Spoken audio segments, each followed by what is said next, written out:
Sheebah kalungi woba tobisobola biveeko. Sheebah kalungi wobanga tosobole mazina g'enkima gaveemu. Lwaki oli mutiitizi?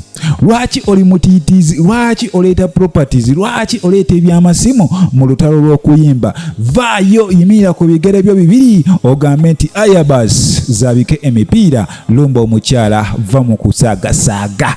Tamale agamba twagala lutalo oluli Rio, tetwagala lubanga ate munange obitinga around the bush oyiteeno nenga mukwano wa nkujukiza nti oli ku KIKA Media ensibuko ya mawulire. Kale ate kansoke nkuwe Tamale ngayokya. Omanyi Sheebah ekyali kituganya okuwagiriza butiitiizi. Sheebah oli mutiitiizimu. Kati ebikuyisa iPhone nti bali Nokia ebyo tetubyagala. Sindi yavuddeyo yakubye. Naga tomanye kuyimba vaayo omwambalire. Ffe bye twagala pa bintu ebyokuyita around the bush. Sheebah bw'oba ebintu wabizzemu tobisobola wandibadde osirika ffe ne tukwogerera. Sheebah oli mutiitiizimu. Vaayo beya nako omukazi mwambalire. Omugaye Sindi dise gwataki winini waji we kyamwambalidde. Winini waji oyo brand master. Nguteesera yavuddeo namuga Sindi. That should be the total grading. Sheebah ebintu bye tubikoye isibanyaze ndi iPhone isibanyaze ndi afopeti isibanyaze munda banze ndi nika bali simanya ndawe va mu bintu bya beating around the bush. Baba ingidde olutalo Sheebah lukuyingire mwogere erinnya omugambe Sindaleera baby nze Queen kama jango nkama ondabe omugambe olimbalasi muzaala omwana gwo mwaka ebigambo gambawo ebikanga nebwona ddamu ebyo sibaze ndi iPhone kati oli iPhone kikaki tuli ku iPhone 14 Pro Max. Nze abantu batiitiizi wamma nze nyenda wamma okuwagira omuntu nga maze otegera nti you are fire. You must be fire ng'oyokya bw'oti uyingire Sindi tuge nti yes our girl Sheebah our girl ne kati oli mutiitiizi naawe. So tobiddamu ebyo mbu iPhone siba Nokia sasiro mwambalire.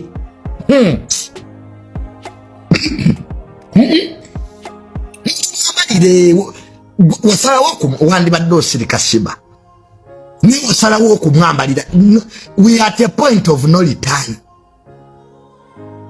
Nze kyekye tobanga Sindi mwagala. Sindi teyeerya ntama. Fire. Winini waji fire. Kubawo nga bwe kiri. Kuwagira muntu ayita wala. Nze ndi iPhone. Kati oluddako tugaye nti oli fridge.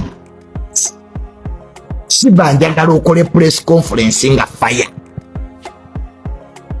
Bwa mu byamayumba siba biki nga baby girl. Baba Nicki Minaj tobalaba. Fire brand. Nebo nabanga kyoze ne beki. Buli akulinya ku ngatongo osirika. Sibanga saya kuwagira bintu bino. Beki kyera kipalaso bwe kyavayo ne kyetonda. Kimaze okubaaliye ni tukiwagidde kyetonze. Mbwaliye ninsonyiwa. Sheebah tubikolanga. Bobo yingidde mu lutalo yingira ze fire nguyucha. Nafo bali botuga nti ya Queen kamaze. Va mu bya iPhone siba Nokia. Ekyo kipalaso bwe kitobe kyatukozebye ekisiru. Naye yakisasulira nyavula. Take for granted people have. Palaso ageza kubyaliye ni skin ebimu. Ate kimaze kipalaso mbubambi munsonyiwe wetonda ki ani akutuma. Sina kuddamu ganja alien nja kuongera awoka nge mateeka agafuga entalo you don't enter war ate no banange omutima agotidde yingira lebango omugenzi Isima yali anyumira nga fire ekisituluimu akwambala kuyisamu eggaali nekatize dunia nangira ndi fire. Nze waliwo olutalo olunema okugusa. Because nga sinna kutuula bulungi nnyo ku live. So Sheebah kwene kama bwoba tobisobole tugambe wininwaji yasetinze trend kati tandikirawo sibagala bya Nokia mga isindi saa kumanyira jukira mukwano gwange luno lutalo do twalulindirira dda nga lwa Ukraine na Russia nga twagala kumanya Sheebah and Cindy who is who, era nga esawa yona twagala kukitegeera who is who. Bamaze ebbanga nga beebuzabuza Spicy Dana tetujja muleta mu ntalo zino. Spicy Dana tuyinza okugamba bujje ne Wininwaji bujje, abo balinga nnyongereza kubanga ate babustinga olutalo luno, naye nga twagala kumanya who is who, ani. Kale ensonga bwezite ziri ku side eyo. Kakati mukwano gwange nga wena kutegezezaako nti omwaka guno ogenda kuba gwa concert. Tubadde tuli awo nga aganaga wuuyo agamba omwaka guno December omwezi ogwo agenda kuba nga atukubamu kikonsati. Kyenyinza okutegeeza mukwano gwange aganaga alina impact y'amaanyi nnyo ku music industry. Jukira ono yajja to raise to fame, ono yajja mu mwaka gwa 2012 awo no natuyingiramu awo natukubamu awo ebiyimbayimba awo endabirawa ennyimba nyingi, era nga ze akola collaboration ez'enjawulo n'abayimbi abamanya. Yayimbako ne Jose Chameleone. Naye kyenyinza okutegeeza mukwano gwange ebyembi oluyimba lwakola ne Jose Chameleone munange ye ET eyasembayo gye twasembayo kufuna ewa naga. Banji bagamba mbu oyimba ne Jose Chameleone, of course ebyo oba ojja bisuubira tegaba mawulire, naye nga omusajja ono munange kyenyinza okutegeeza musajja muyimbi muwandiisi ate nga amanyi n'okkuba kubivuga ebyenjawulo. Ono nno yavudde nategeeza nti mu mwezi ogwa December agenda tukubamu kikonsati, era nga agenda kuvayo atwongere amawulire ag'enjawulo agongera okukakasa nti kino kigenda kubeerawo mu kifo ki. Awo nno wetwagala okumanyiza ddala. Jukira omukyala Martha Mukisa yavuddeyo n'agamba nti ye yataddemu abasajja bano vibe.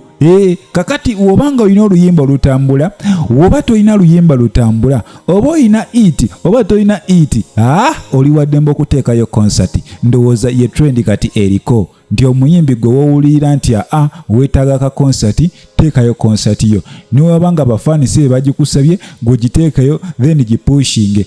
Wabula ogipushinze otya, kitegeeza olina oteekawo strategies, era wetewewuunya ogenda kulaba nga aganaga tava mu ntalo, ogenda laba nga aganaga alumba wano na wali.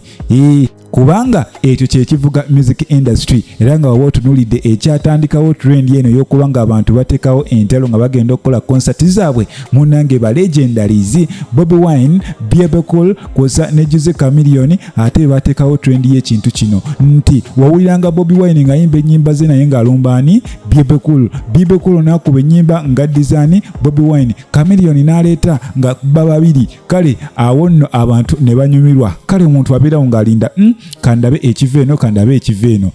Olutalo lwa Spicy Dana ne Sheebah lwakakana. Kakati tulina olutalo lwa Cindy ne Sheebah kalungi. Kyekiriwo ebya Palaso Alien Skin.